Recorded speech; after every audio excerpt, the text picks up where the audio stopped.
This one was a little bit difficult to find.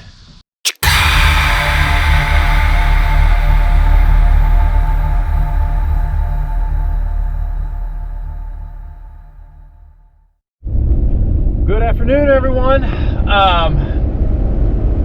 That's why my audio is crap, because I'm holding the camera and my hands probably go on and off of the microphone. That explains it. All right, anyways, I am on my way right now to pick up a new power saw, a new to me power saw.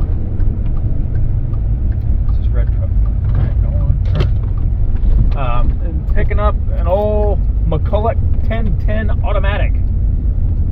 Vintage power saw. It's not a Mac Pro or anything like that. It's just a bare bones stock 1010 automatic. So I've been on the hunt for some old school vintage saws.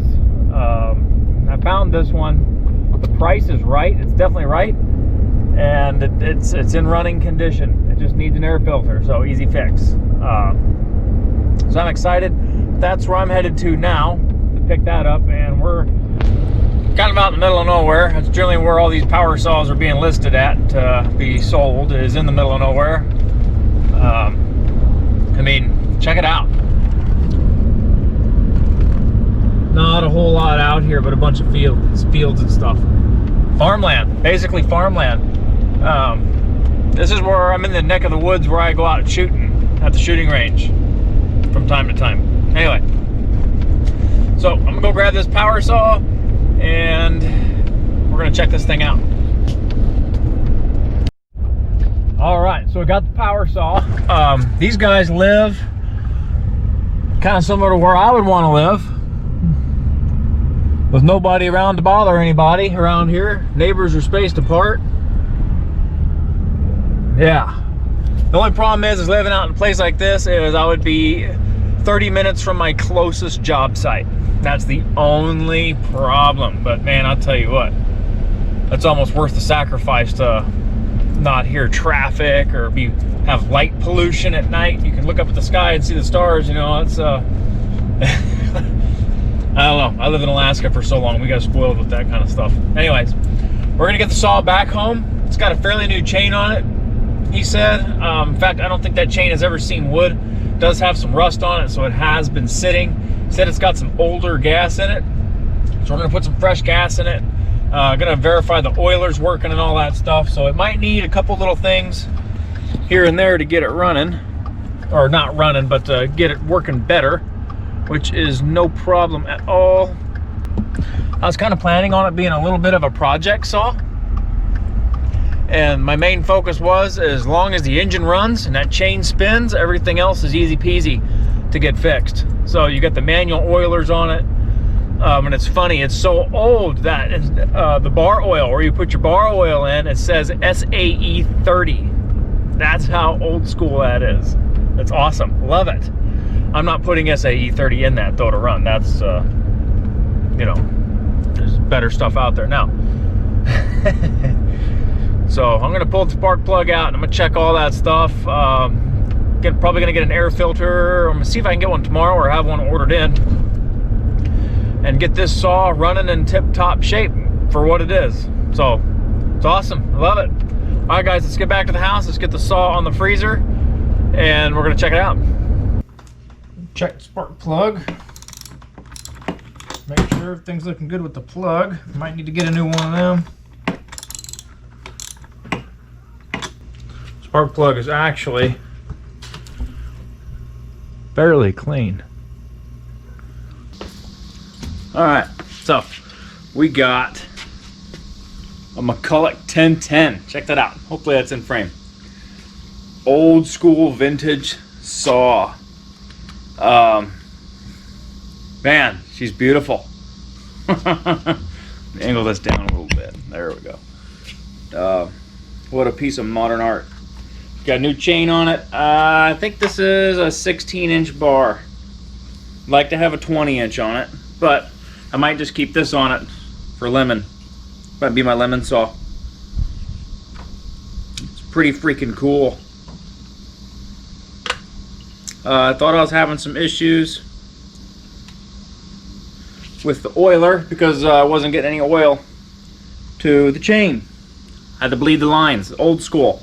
You have an automatic oiler, then you got a manual override pump for it. It's weird how it's set up, but let's give it a try, yeah?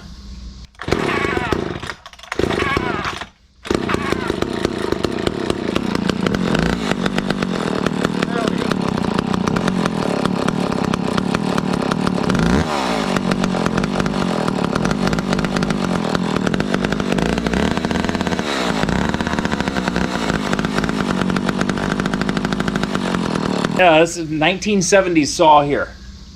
Really freaking cool. Heavy though. We're coming in at what, 15 to 17 pounds? Something like that, about 17 pounds for this power saw. But man, rock solid. Runs good. So, anyways, let's get on to today's video. Okay, so it's the best view we're gonna get. So we're gonna take the 111RX, go on 1 tank of gas. We're gonna see just how much we can cut on 1 tank of gas. Okay, so 111's up to bat first.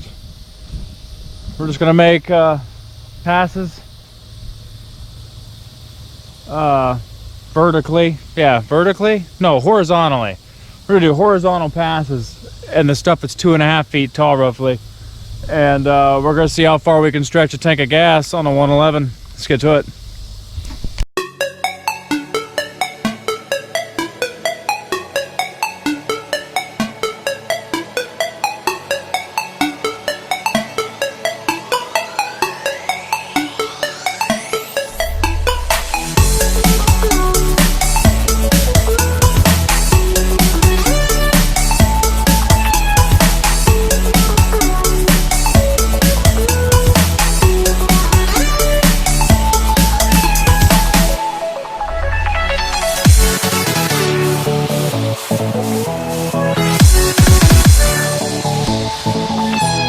Alright, ran out of line. We've maybe used a 1/4 tank. Gotta get some more line. Be right back.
All right, so I almost ran out of test area. Let's take a look at how much we got trimmed.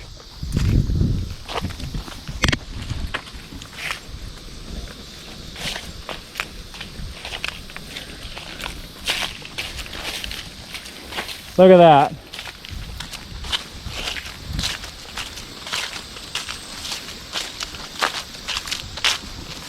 Let's look at how tall this stuff was we're cutting down out here. pretty tall. This field grass is just thick, nasty stuff. Here's what we were cutting. That's the kind of stuff we were cutting.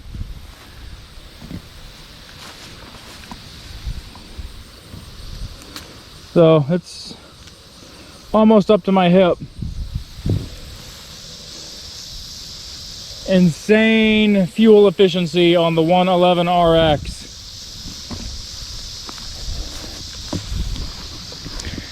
It goes to show you just how much trimming you're actually doing when you go to refuel. Just how much you've trimmed. I guess it can give you things to think about too on what type of properties you accept. But yeah, that's an insane amount cut at full throttle for 1 tank of gas on the 111RX. Anyways, guys, if you found this interesting, give it a thumbs up. Thought it was retarded, which it probably is, give it a thumbs down. Out of the way. See you until next time.